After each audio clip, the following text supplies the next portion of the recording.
If fear is the only thing stopping us from achieving our dreams, and we only fear what we don't understand, then the antidote to fear is knowledge. All we have to do is find out who has the knowledge that we need to conquer our fears and achieve our entrepreneurial dreams. My name is Callum Walker, and welcome to the podcast that will help you figure it out and conquer this lonely entrepreneurial journey. Hello everybody and welcome to the podcast. I'm down the canal today actually. I'm down the canal. Normally I'm doing this walking in the field close to me, but I was like, you know what? I'm going to go buy some water. So I am back fully on a ketogenic diet. I made the decision about, I think I'm on day 5. Yeah, no, hold on. So I got back from Northern Ireland. It's Sunday, it's Friday today. So Sunday, Monday, Tuesday, Wednesday, Thursday. So today is day 6. Why have I gone ketogenic again? Well, previously I was pretty low carb. Like when I say pretty low carb, I mean, I'd probably have some, like a portion of carb maybe every other day. Yeah, probably every other day. And then maybe once every 10 to 14 days, I'd have like a bit of shit, you know, like little takeaway or something like that. Because it was just something to get excited about.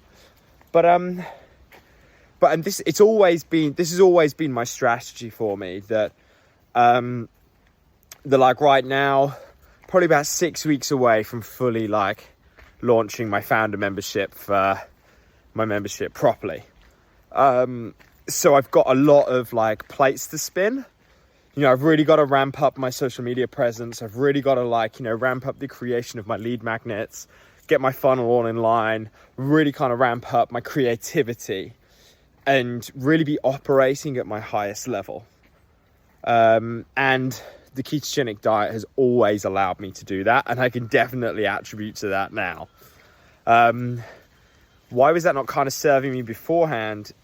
Being low carb, like with that little bit of shit here and there, just almost like a little bit of a mental block. So the creativity was harder. I'd really have to consciously kind of think. I got past the part, because I've been so like fat adapted for so long. I got past the part of like having those sort of like lulls between 1 and 2 o'clock. That hasn't happened to me for years, but just the creativity certainly suppressed when I'm low carb. But I mean, even like 3 days in being ketogenic, it's like ideas are flowing to me again, like big time. I mean, I am wired, big time wired. And the ketones do that, like really do. And even like, I noticed the difference from just having a carb meal every other day to being like zero carb. I say zero carb, probably at like 15 grams a day, maybe with fiber. I'm also like backing this up with a ketone ester. So I'd mentioned on one of the episodes previously that you can actually supplement with ketones. So to almost like take your ketones to a higher level. Now, why does that kind of happen? Well, my theory, like it's well known in those who've been on a ketogenic diet or like, you know, carnivore or do intermittent fasting, anything like that. It's well known the cognitive benefits. You just get this enhanced clarity, but no one really talks about like why. I've got a couple of theories. Like the first one is just naturally when your brain's using glucose as a fuel, which it does when you're eating loads of carbs and you're not fully keto adapted. There's a little bit of excess inflammation off the back of using glucose as a fuel. So I've really like dumbed that down, by the way, like really dumbed it down to the point of basically you get like enhanced production of reactive oxygen species, free radicals, all these sorts of things. Imagine it like a car. So imagine it like a car that like is just a little bit more of a dirty fuel and you get like exhaust fumes and all this sort of stuff. That's kind of what the brain's like when it's using glucose all the time. It's not like damaging massively unless like you really are like hammering it. But when you go ketogenic and the brain starts to use ketones as a fuel, it's just so much more cleaner burning. But the other thing, and this is more of my theory that I was working on during my PhD, was this thing called BDNF. So it's brain-derived neurotropic factor. You know when, like, what is that? You know when, like, you go and do some exercise, and you get, like, you're like, God, I'm so switched on. Like, I'm so switched on. That, like, part of that is that you get this enhancement in BDNF. And I remember when I was, like, I was doing my research for my PhD proposal, and I was reading some papers around BDNF, and, like, naturally, when was it produced? Which enhances the cognitive performance. And it just kept coming up during exercise and fasting. And I was like, do you know what those activities both are?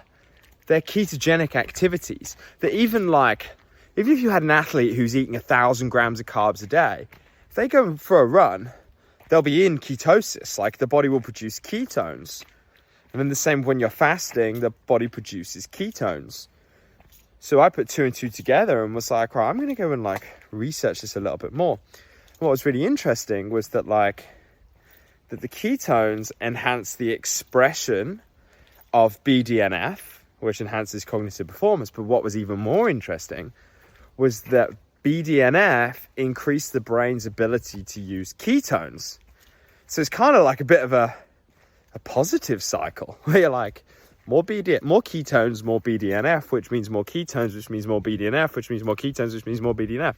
So yeah, so that's how I'm BDNF'd up right now. Again, that's my theory. And I've got enough evidence to call it a theory. And I'm sure there's evidence to, like, go against that. But what I will say is I'm wired. Incredibly creative, incredibly motivated. I mean, motivation is never really a problem for me, but, like, things are just coming easy. Now, there is also a downside to that. And it's kind of the price that you pay, especially in the start. And I knew this price anyway, and I felt it during the day. Sleep. I mean, I was just so wired yesterday. And I think part of it as well is that when you get keto adapted, you don't get hungry at all. So it's like, I've had a bit of yogurt today, but I could have gone without it easily. So, like, that's kind of enhancing your adrenaline because the body's just in a state of, like, activation, ready to hunt, ready to fight, ready to go out there. And I'm definitely incredibly activated right now. So, which is great, but it's just hard to kind of, like, it was hard to switch off yesterday. So I didn't really sleep very well. But then that gets counteracted with the fact that I'm activated anyway for the day. So, but where I was kind of getting at with that is that, like, really, again, that's like my strategy that I'm like, right, over the next 6 weeks specifically, I'm really have this focus on my physiological state. You know, I've got my dietary way of eating to level up my performance. I know my sleep sucked a little bit, but that'll kind of, like, go over the next few days. So, you know, I can really prioritize my sleep. I'm exercising really well, but my exercise, again, is tied in with, like, kind of like how my nervous system feels. So if I'm a bit activated, I'll just go for a walk. If I'm overly stimulated, but when I'm like, yeah, okay, poof. So, yeah, one other thing I've been doing as well is I've really ramped up my meditation. And I was talking to my brother about this. So I was like, right, you know, just all these ideas are just, like, flowing to me. And he's like, well, also, it's not just because you're in a ketogenic state, like, you've been meditating more, so you become more and more aware of thoughts in your mind. And I've really enjoyed my meditation, especially with ADHD. It's like, you know, oh, shiny, oh, shiny, oh, shiny. And it's like, it's really hard to, like, you know, actually kind of grip an idea sometimes. And that's certainly really helping with my meditation. So again, that's allowing me to really enhance my creativity, my ability to act on ideas, and my ability to actually, you know, really move forward from a productivity point of view. So yes, that's in a good place. But yeah, a word of warning, I just feel very activated. So yes, that's the diet side of things at the moment. I haven't really spoken about nutrition for a long time. And I forget how much I actually do kind of enjoy talking about it. So that's where I'm at from a physical perspective. I also, one other thing, what I really wanted to like discuss today is the idea of like, what does success mean to you? Now I know I've just like flipped straight away from ketogenic diet to what does success mean to you, but it's important because I've certainly previously fallen into the trap of measuring my progress and my success by my finances.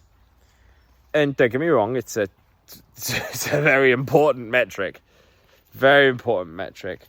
But like a question that's been running through my head, both internally and also from my family, my close friends, my partner, is like, look, what is success to you?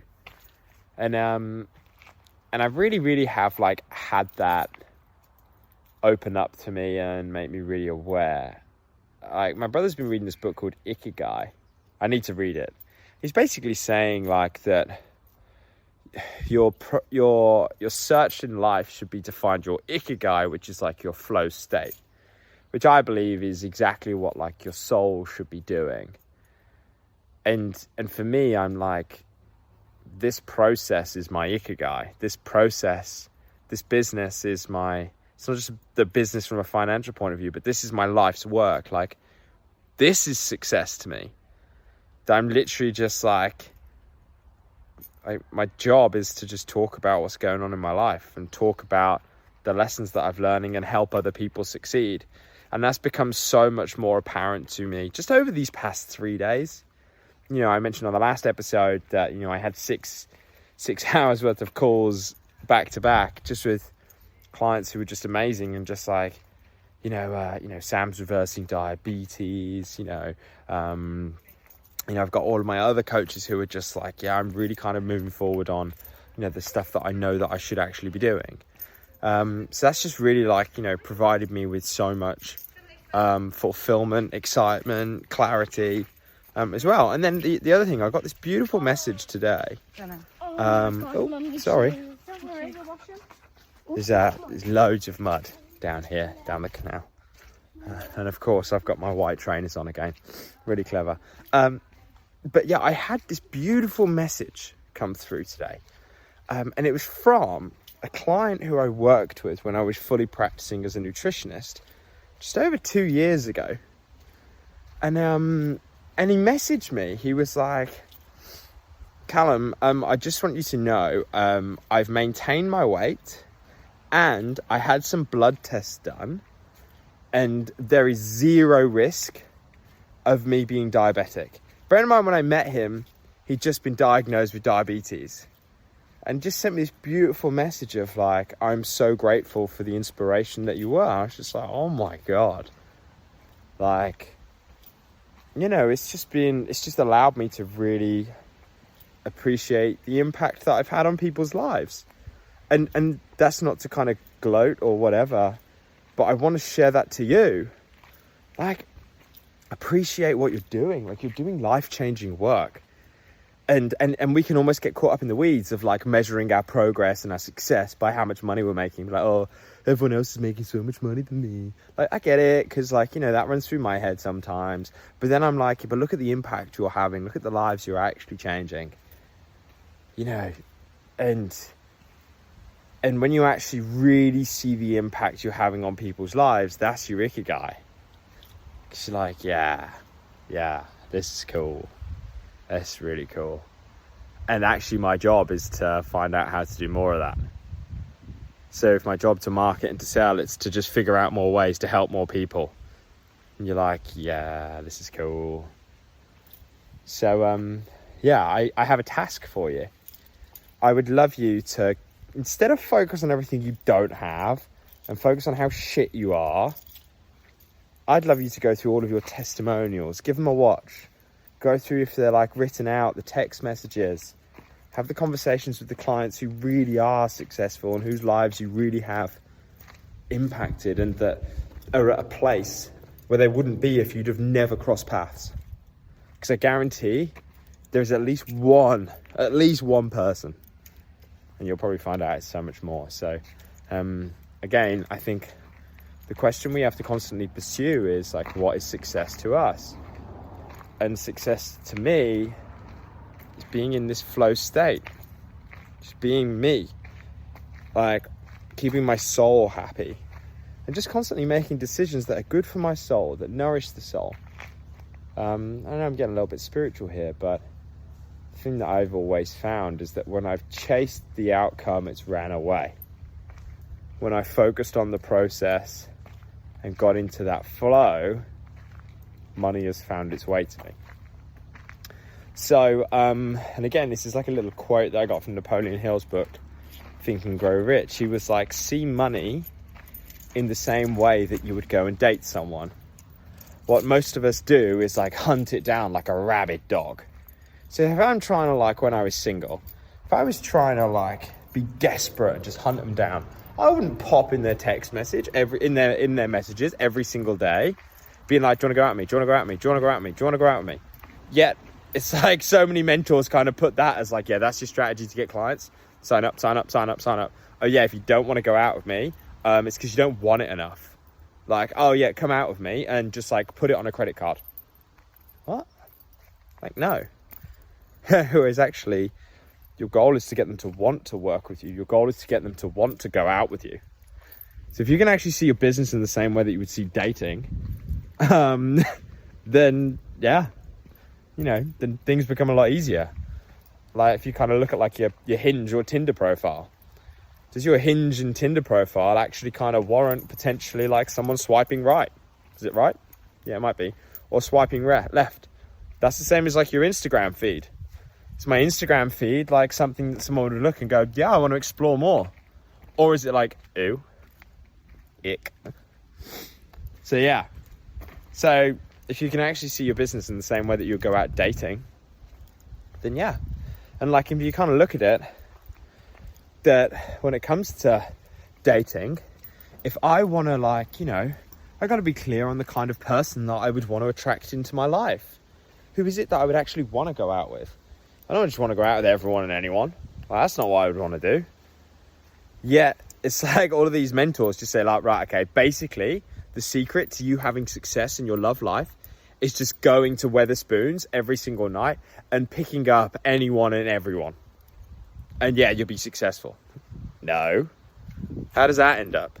If I want an incredibly, like my partner, incredibly hardworking, loyal, career-driven partner who is really, really going places in their life, am I going to find them in a Wetherspoons on a Tuesday at 1 p.m? Probably not, no. Maybe, but that'd be chance. So my point is, again, treat your business like you would your dating life. Get clear on who it is you would want to attract in your life. Don't hunt them down and be creepy. Actually demonstrate like how amazing you are. How do you do that? By showing them that you're amazing, by not pretending to be someone else. Take the mask off. Take the mask off. Be yourself. Show them that you're genuine, that you genuinely love them, you genuinely care. Can't really go wrong. Do you know what I mean? And I think I might mention this in the last podcast, or if not, but I really like base my business and my message and my philosophy off my mum and my dad. Two statements that each of them has actually said. My dad, been in business for 40 years, over 40 years, incredibly successful. And he said, 85% of my business comes from clients that we've had for over 35 years. Okay, that makes things easier. And my mum, which is just do a good job for someone. Do a good job. Do a job that is better than everyone else and show them the love. Show them the love and go above and beyond.